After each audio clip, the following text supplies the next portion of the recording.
மனிதர்கள் கற்றுக்கொள்ள வேண்டிய 4 முக்கியமான ஒழுக்கங்களை நம் விலங்குகளிடமிருந்து பார்க்க முடியும். முதல் நேர் ஒழுக்கம் மற்றும் தினசரி நடைமுறை. எறும்புகள், தேனீக்கள் போன்ற பல விலங்குகள் இயற்கையின் நேர் சூழ்ச்சியை மிகவும் கட்டுப்பாட்டுடன் பின்பற்றுகின்றன. அவை உணவு தேடுவதும் ஓய்வெடுப்பதும் செயல்படுத்துவதும் ஒரு சரியான நேரத்தில் நடக்கும். அவை நேரத்தை வீணாக்காது. இதிலிருந்து நாம் கற்றுக்கொள்ள வேண்டியது தினமும் ஒரே நேரத்தில் எழுந்து தூங்கி மற்றும் ஒழுங்கான தினசரி அட்டவணை பின்பற்றுவது. இது நமது உற்பத்தின் திறனை உயர்த்தி மனம் அழுத்தத்தையும் குறைக்கும். இரண்டாவது, குழு ஒத்துழைப்பு மற்றும் ஓநாய்கள், குரங்குகள், சிங்கங்கள் போன்ற பல விலங்குகள் குழுவாக வாழும்போது ஒரு ஒழுக்கத்தையும் தலைமை அமைப்பையும் மதிக்கின்றன. அவை தனிப்பட்ட ஆசையை விட குழுவின் பாதுகாப்பையும் வாழ்வையும் முன்னிலைப்படுத்துகின்றன. இதிலிருந்து நாம் கற்றுக்கொள்ள வேண்டியது குடும்பம், நண்பர்கள் மற்றும் பணியிடத்தில் ஒத்துழைத்து செயல்படுவது. விதிகளை மதிப்பது. இது சமுதாயத்தை நிலைத்ததாகவும் அமைதியானதாகவும் மாற்றும். மூன்றாவது, வளங்களை சிக்கனமாக பயன்படுத்துதல். விலங்குகள்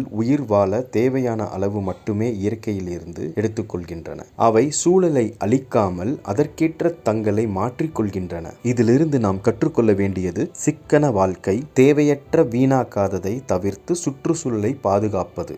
நான்காவது, சுத்தம் மற்றும் மன அழுத்த கட்டுப்பாடு. பல விலங்குகள் தங்களை அடிக்கடி சுத்தமாக வைத்துக் கொள்வதற்காக க்ரூமிங் செய்கின்றன. இது உடல் சுத்தத்திற்கும் மன அழுத்தத்திற்கும் உதவுகிறது. மேலும் சில விலங்குகள் ஒருவருக்கொருவர் க்ரூமிங் செய்வதன் மூலம் உறவுகளை வலுப்படுத்துகின்றன. இதிலிருந்து நாம் கற்றுக்கொள்ள வேண்டியது தனிப்பட்ட சுத்தம், உடல் பராமரிப்பு மற்றும் உறவுகளை பேணுதல். மொத்தத்தில் விலங்குகளின் இந்த பழக்கங்கள் நமக்கு ஒரு பெரிய பாடத்தை கற்பிக்கின்றன. ஒழுக்கம், செயல்திறன், ஒற்றுமை மற்றும் சுய பராமரிப்பு. இந்த 4ஐயும் வாழ்க்கையில் கடைபிடித்தால் மனிதன் வாழ்க்கை மேலும் சமநிலையுடனும் அர்த்தமுடன்